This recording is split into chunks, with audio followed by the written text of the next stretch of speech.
boat builder and sailor Rod McLaren, who I met online with our YouTube videos, has been encouraging me to join him with my boat Grace in the event Elbow Run that he organizes each year. Small boats on a pretty good sized Lake Diefenbaker in Saskatchewan. And this year I decided to join him. As hoped, I got to meet some fantastic people, great sailors, and have some fine sailing adventures.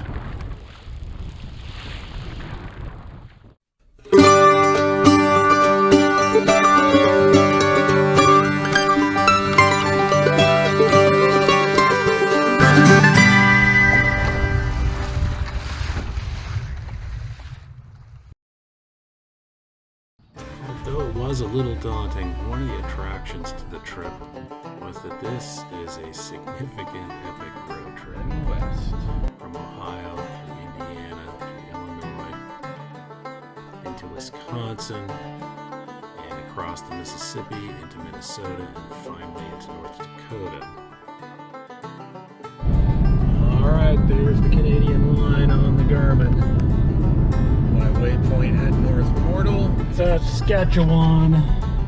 No line, but they made me take the tarp off and look for invasive species. Look at that, a sign for Elbow. 49 kilometers. First look at Lake Diefenbaker out there in the haze. So the situation is, made it here to Elbow. Grace seems to have made it through okay. And I think I can launch down at Tufts Bay. But I checked the forecast and it's blowing hard today. Tomorrow and the next day seems pretty reasonable, 10 to 15. But then the 3 days after that are predicted to be 20 to 30. And I need to be sure I can be on the road in time to get home for my mom's memorial. So, to cut the trip short, come back, or stay out and hope I can get back here in time to get home. Stash the guitar there. Mark's going to take care of it. And let's see what happens. Oh, there's the fleet. Right. Got the reefing sleeve. New oar stowage position. Start to load the camping gear in the new nets. Like that? Yeah, that's good. That's good. Boy, this is gonna be tough. Get in the water, baby. Okay. So this is Art. He and I are the two Yankees joining this effort. Came from the opposite direction. How long you been sailing, Art? Since 1963. Wow, yeah. My father moved us to Florida. Then out of the blue, we bought a sailboat.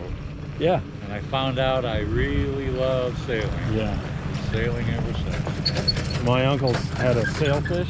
Ah, yeah. And I was this tall at Lake Uh-huh. Erie, and I remember just thinking, that's what I want to do. Yeah. Very first boat that was just mine was a Super Porpoise. That's Like- what I had. Right. Yeah. I bought it on with a paper route. That's Yeah. amazing. I hardly ever see anyone else with a super. Oh, well, there weren't many of them around, I don't Yeah, think. sunfish But, clone. yeah, Sunfish was the one. Yep. The Super Porpoise. That I is actually almost turned it amazing. into a submarine. So finally, it's getting late and it's starting to look bad. And you probably know, like Lake Michigan, I mean, bad weather Yeah, can come up in a yeah. heartbeat.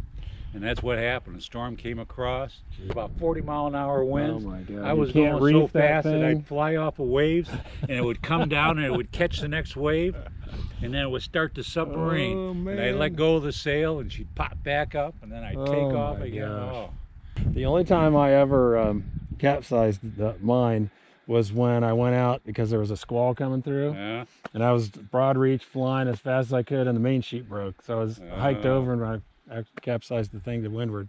Yeah, I just didn't care back then. Oh. Now I'm so conservative because I've seen how Yeah, bad well, things yeah, can go. well. So Rod, it's your fault that I drove all the way across the country to join in this. Sorry about that. Jessica, what can I say? Okay, I'll give you a 1, 2, 3, and then we'll go from there. Okay. Videoing the video. Yeah. this bay, I mean, normally the lake, you know, well, you can see where the levels usually are. Oh yeah. Like we wouldn't be down here at all. All right. First one out, they're all surely behind me, so if I screw up getting rigged, no one will be close to see. Under sail on Lake Diefenbaker for the elbow run. These pics were kindly taken by Mark from Elbow Sunset Suites and RV Park, where I stayed before and after the trip. Really fun. It's lightened up for the moment. It's supposed to build up to 10 to 18 through the afternoon. Here's Lance and his trimaran, already caught up and pointing awesomely. They're pulling ahead too, but hey, it's not a race. It's a treat. Well, after about 45 minutes of pretty calm air sitting down in there, it's still flat on the other side, and I was fortunate enough to be on the north side where the breeze is filling in. So at the moment, I'm at the head of the fleet, I believe. Well, the destination's up there somewhere, so it's going to be an all-day beat.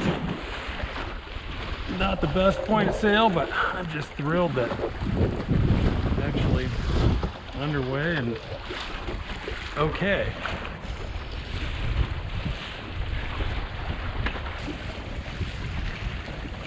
And here comes that 10 to 18 that we were hearing about.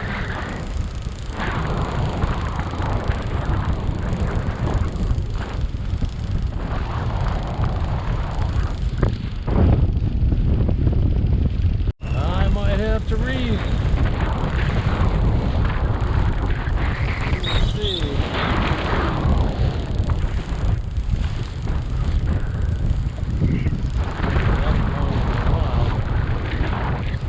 It's more sustained 18 to 20. I'll be better off reefing.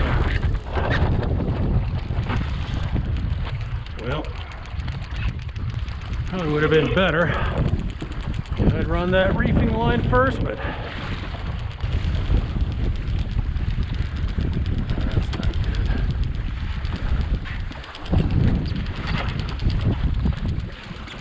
That's not good either.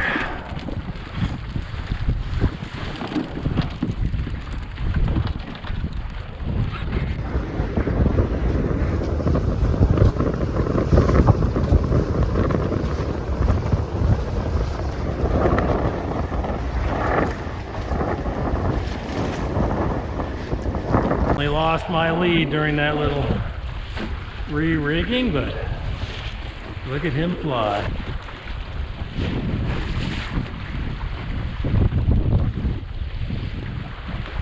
He too probably did a lot more smoothly than I did. Ease every now and then, but even at the peak of these gusts, it's manageable reef.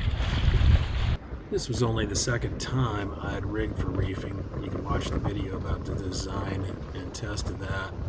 And never under duress. I think somehow the boom was caught and I couldn't properly tension the peak. The video's in the link in the description.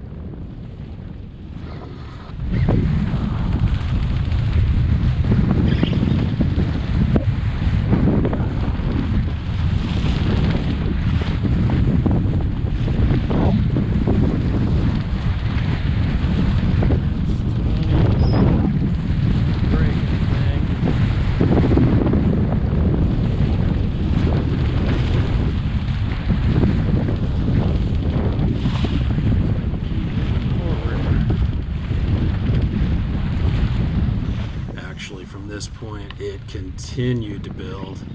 I took the camera off my hat so that I could get the chin strap of my hat on to keep it from blowing away, and things were so hairy that I never was able to take a hand off the tiller and get that camera back on. It was gusting 28 according to the folks on Dragonfly. Felt like it.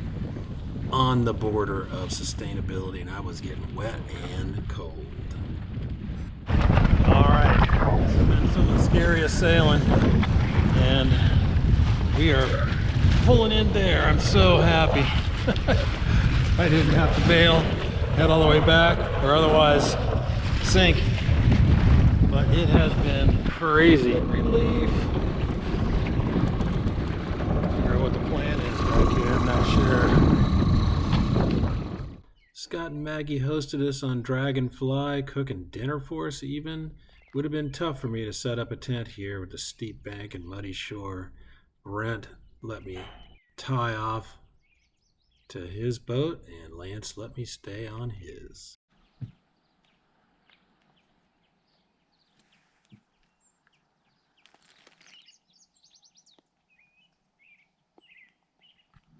These guys have put up with me and helped me out so nicely.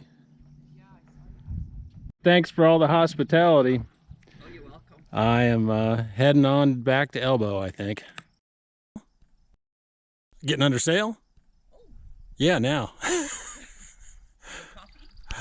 We dosed ourselves, Lance and I, already, so.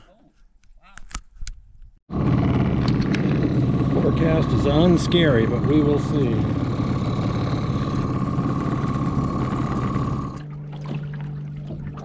So awesome.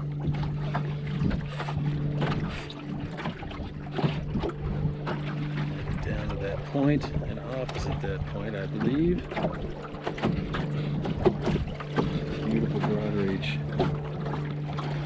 So yeah, those are pelicans. I don't know that I've ever seen pelicans in fresh water, but one of them flew over the camp this morning, and Lance confirmed they have pelicans here on Lake Diefenbaker. Here's the rest of the Elbow Run fleet coming down, and it looks like the two monohulls with the spinnakers are leading the pack. And the fleet's coming down. And up ahead is Tufts Bay. Nice going with the spinnaker.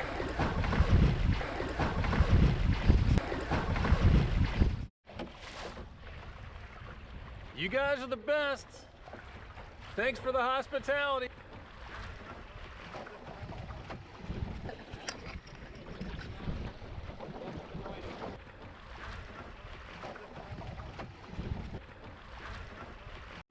I think he said the fleet's going to take a lunch stop around here, so yeah, I think that's a couple of the crew that we lost yesterday, so a chance to catch up. I hope Art's here. I think that's Rick. There they are.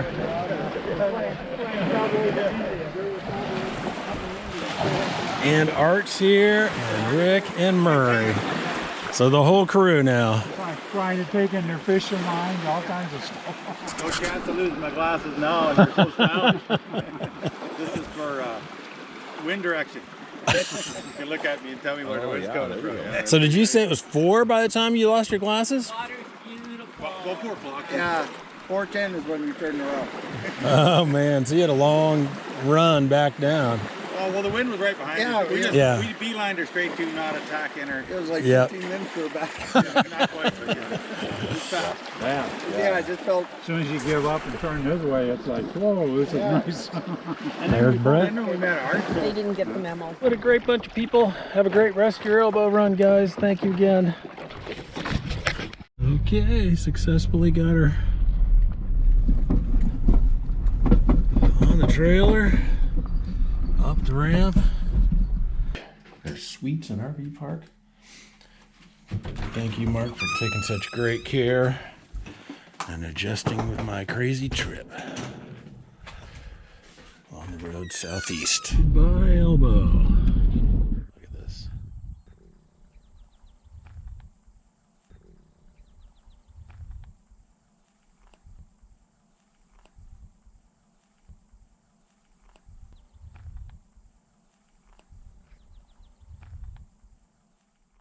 See, there's North Dakota back into the USA and on to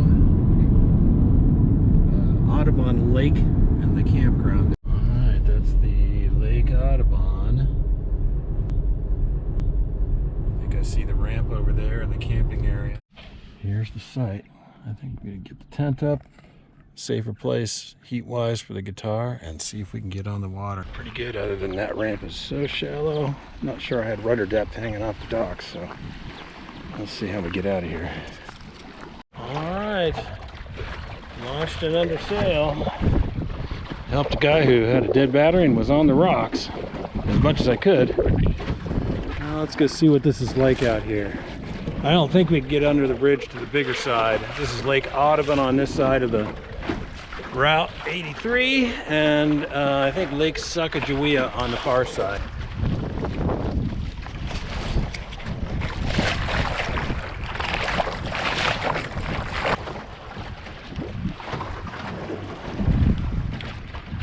Cool little spot on this island, little inlet.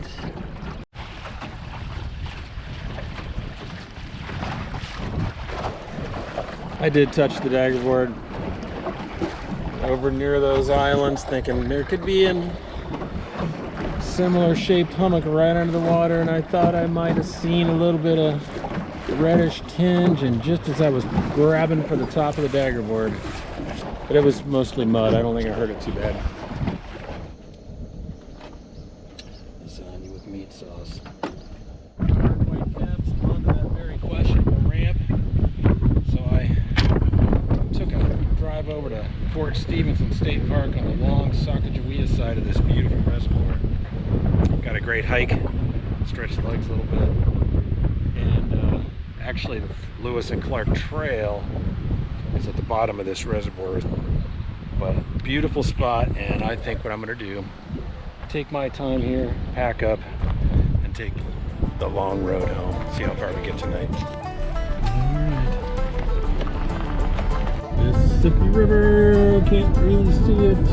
On the way. Indiana, 3,422 miles. Alright, doesn't seem overly worse for wear. Awesome.